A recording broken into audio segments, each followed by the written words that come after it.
మీరు ఈరోజు ఈ కలెక్టరు ఐఏఎస్ చదివి రాలా. కాకినాడ కలెక్టర్ ఐఏఎస్ చదివి రాలేదండి. కాకినాడ కలెక్టరు ఖుషీ సినిమాలు చూసి, గుడుంబా శంకర్ సినిమాలు చూసి, పవన్ కళ్యాణ్ పెట్టినటువంటి పరీక్షల్లో పాస్ అయ్యి వచ్చి కలెక్టర్ అయినట్టు బిహేవ్ చేస్తున్నాడు. Now is behaving like that. నేను చాలా స్పష్టమైనటువంటి ఆరోపణ చేస్తున్నా కలెక్టర్ మీద. ఈ రాష్ట్రంలో, ఈ జిల్లాలో కలెక్టరు పూర్తిగా జనసేన పార్టీకి తొత్తుగా పనిచేస్తున్నాడు. అవునా కదా కృష్ణ గారు? డెఫినెట్గా 100%. ఆయన కాకినాడ కలెక్టర్ గారు, పిఠాపురం కలెక్టర్ గారు. This is a feedback. ఈ విధంగా మీరు చెప్పేది ఒకటి, చేసేది ఒకటి. మీకు స్పష్టమైనటువంటి ఉదాహరణ ఇస్తానండి మీడియా సోదరులు. ఎందుకంటే విజయవాడ మీడియాని ఫేస్ చేయగలుగుతానేమో, కానీ కాకినాడ, రాజమండ్రి మీడియాని నేను ఫేస్ చేయలేను. ఎందుకంటే మీరు చాలా చాలా అడ్వాన్స్గా ఉంటారు.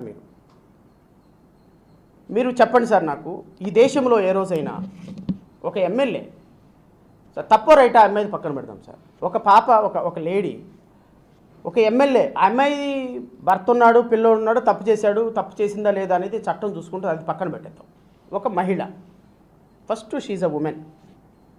ఒక ఎమ్మెల్యే తనను లోబర్చుకొని తన భర్తని, తన బిడ్డని చంపేస్తాను అని నాతో పలు సందర్భాల్లో నాకు ప్రెగ్నెన్సీ రావడానికి కానీ, లేకపోతే నన్ను థ్రెటన్ చేశాడు, ఇంకోటి చేశాడు, నా ఇష్టానికి వ్యతిరేకంగా నన్ను థ్రెటన్ చేశాడు అంటే, ఈ దేశంలో ఎఫ్ఐఆర్ కట్టకుండా ఉన్నటువంటి చరిత్ర మీ దృష్టిలో ఏదైనా ఉందా నాకు చెప్పండి.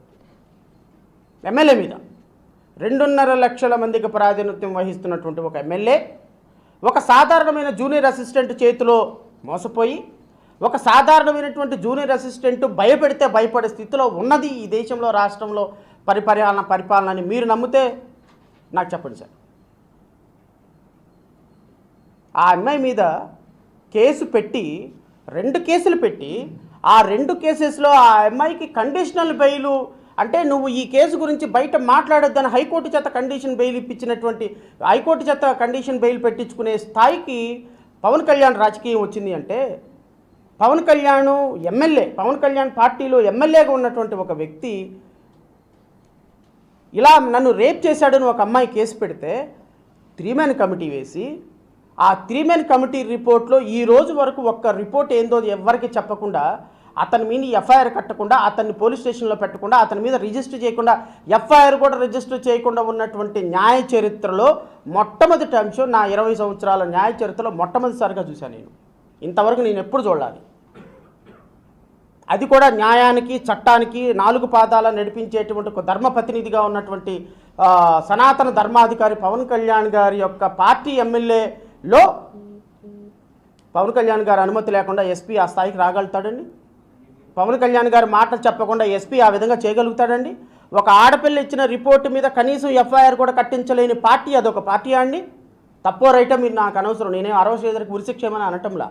ఫస్ట్ ప్రాథమికమైనటువంటి విచారణ జరిపి, అమ్మా నీది తప్పు, నీది రైటు, ఇదిగో ఇతను తప్పు చేయలేదు అని చెప్పాల్సినటువంటి బాధ్యత ఆ పోలీసులకు ఉందా లేదా? Please subscribe .news.